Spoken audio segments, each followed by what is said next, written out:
د کورنیو چارو وزارت جنایي جرمونو پر وړاندې د مبارزې لوی ریاست منصبینو د یو لړ عملیاتو په ترڅ کې یو سوداګر د کابل په ښار کې د تښتونکو له منګولو وژغورلو. اما $1 میلیون خواسته بودن. خدای ملائکه رو اومد اصلا مفت کرد ما را خلاص بدیم از چنگیز ظالما. اما تو قصه کردم می آمدیم که طلاق یک موتر در سر رای ما برکت که من برکت 4 تا تفنگچی در سر شور نخوری دیگه با من درگاه راه نمون خلاص رای گریز چی ما را بالا کردن موتر خلاص بردن نمدیم بین بازاری سی بگردان بلا دخلت در کدام خانه مرا تیگ کردن اونجا یک شب یک روز اونجا بودم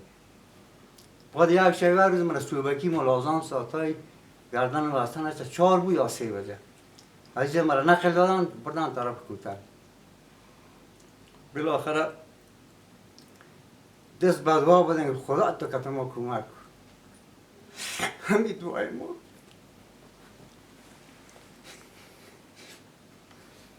خوش خداوند این ملائکه را به من رساند که مرا از چنگال ظالم ایلا کرد یک جایی بود که هیچ چقدر کار نمیداد خداوند را به سر وقت مردم رساند. تښتونکو د یاد کس د خوشي کېدو په بدل کې $1 میلیون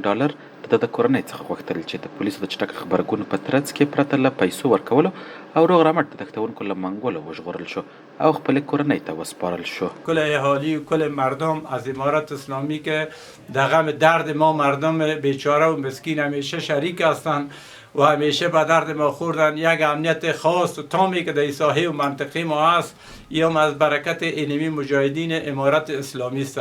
یک جهان تشکری میکنیم خانه شان آباد خداوند یار توفیق مزید در آینده هم بده که اینمی تو خدمت همیشه با مردم بکنن. د 1440 د وهمې پر شلمه باندې زموږ یو تن هیوادوال چې د حاجي عزت الله ولد حرمت الله په نامه د کابل ولایت د څلورمې حوزې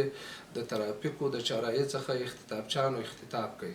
چې موضوع د کورنۍ چارو وزارت د امنیتي چارو ستر معاینت د کشف جرایم عمومي ریاست د جنایي څیړنو عمومي ریاست د اختطاف ضد مجاهدینو تحت تعقیب شوه.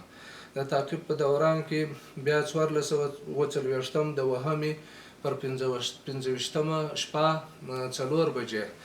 د جنایي څیړنو عمومي ریاست د اختطاف ضد مجاهدینو د کابل ولایت په 18مې حوزه کې د خیرخانې پر کوتله باندې عملیات ترسره کړ چې د عملیاتو په نتیجه کې حاجي عزت الله د اختطافچانو د لاسه خلاص وژغورل شو او اختطافچان چې مقاومت یې وکړ د مقاومت په نتیجه کې دوی ووژل شول او حاجي عزت الله خپلو خپلوانو ته تسلیم شو.